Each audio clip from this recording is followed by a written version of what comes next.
بله. وارد میشویم به برنامه زباله احکام، البته با پای چپ. بله. برنامه زباله احکام. امیدواریم که این برنامه برای شما مفید باشد. سوالهای بسیار زیادی از شما به دست ما رسیده است و ما شرمنده کسانی هستیم که سوال مطرح کردن. بله.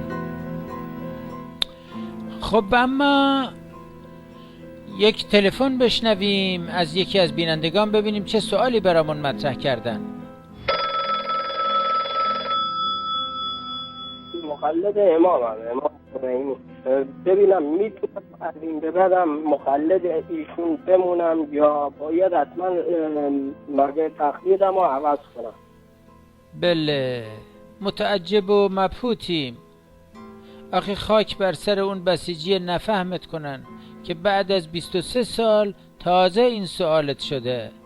با این سرعتت بپا که سر پیچ چپ نکنی.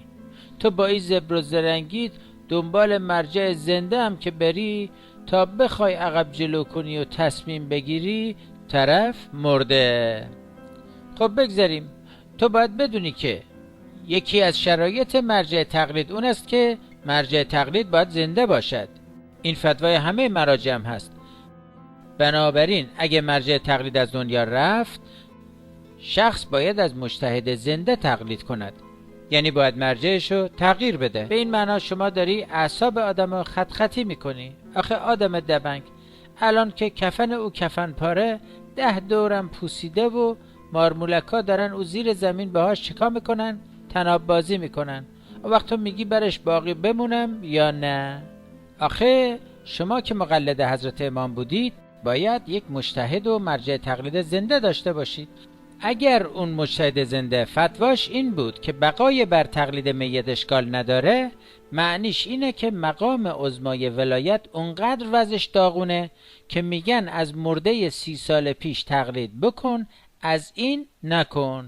یعنی صاف صاف بهش میگن علی گدای روزخون دوزاری. بله.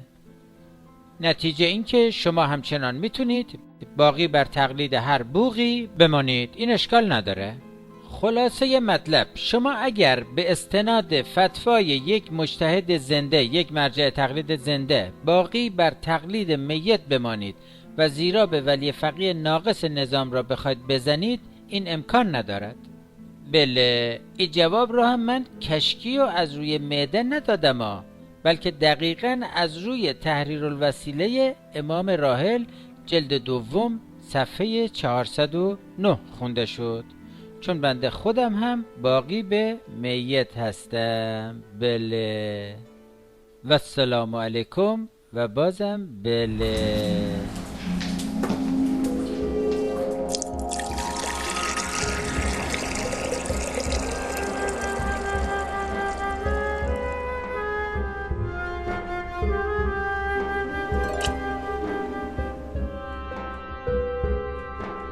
بله.